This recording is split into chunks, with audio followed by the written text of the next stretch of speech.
आज जाजपुर रोड तालुक आईन सेवा कमिटी पक्षर स्थानीय वरिष्ठ नागरिक मंच कार्यालय सब जज तथा कमिटीर अध्यक्ष दिव्यरंजन महापात्र अध्यक्षतार वरिष्ठ नागरिक मानू नहीं एक सचेतनता शिविर अनुष्ठित हो जाइछि। जज श्री महापात्र यह शिविर में अंशग्रहण कर वृद्ध वृद्धा मानू आईन मध्य प्रावधान और मागणा सेवा तथा 2017 रक्षणाबेक्षण उपर निजर अधिकार और धारा 21 सम्मान सह बंचार अधिकार उपर ध्यान देवाक सूचना देथिले। अन्य मानक मध्य वरिष्ठ आईनजीवी नारायण प्रसाद पति, श्रमिक नेता विद्याधर महांती, वरिष्ठ नागरिक मंच संपादक चंद्रमणि सामल, आईनजीवी सरोज कुमार पंडा, मानस रंजन गोस्वामी, रामचंद्र पही, डाक्तर गौरी शंकर षडंगी प्रमुख आयोजित वरिष्ठ नागरिक मानक शिविर में उद्बोधन दे परिवार मध्य विवाद और समाज रे सीनियर सिटीजन मानक पई थिबा समस्त आईन सेवा पई सहायता तालुक सेवा उपलब्ध बोली वक्ता माने प्रकाश करथिले। जाजपुर रोड रो विश्वजीत माझी का रिपोर्ट, एमएस न्यूज। आई गोटे कथा होची जेतबेले एज आपन 60 वर्ष रो अधिक आइतो आपन बॉडी रो मेंटेनेंस पई मेडिसिन दरकार हो,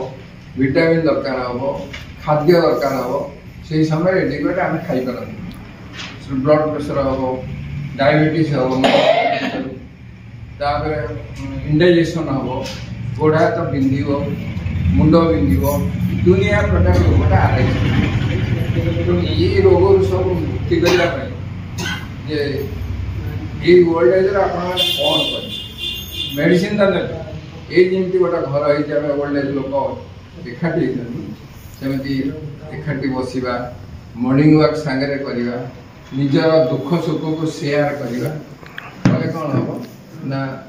किसी ना कि गोटे उपकार आम पाइपर। मेन है बेसिक मो देह खराब होता एक्सीडेंट में पड़ी एम्स दिल्ली जाइए गत मास से मत 10-12 प्रकार एक्सरसाइज शिखे गोटे जेरिएटिक वार्ड खोला है बुढ़ा मान बहुत बढ़िया है 100 बुढ़ा बुढ़ी गधा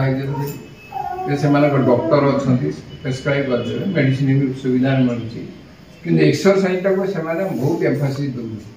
कारण आम हाथटा फ्रोजन सोल्जर होम टेकी पार सतना भी चकौना जो मैंने देखिए हाथ गुड़ा चल न गोड़ चलु न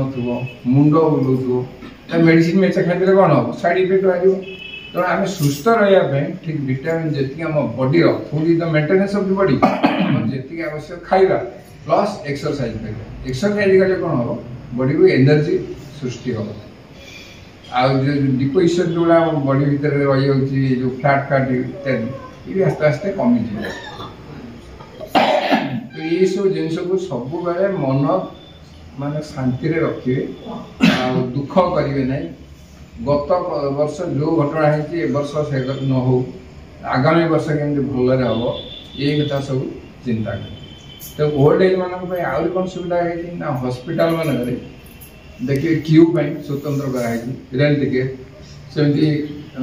व्हील चेयर फ्लाइट गला व्यवस्था कराई तो आम डाक्तर सड़क हो चलिए एयरपोर्ट जापर दिल्ली इंटरनेशनल एयरपोर्ट जब ओल्लैबे गेट 3 नंबर गेट को आइला तो 2 किलोमीटर रास्ता मुझे चलिए धई सही पड़ी से व्हील चेयर अच्छे व्हील चेयर बसले मेडिकल गला मेडिकल स्वतंत्र जेनेटिक वार्ड भी कराई तो गवर्नमेंट कर लोक मैंने रही आउ गोटे कथा जे फैमिली एडजस्टमेंट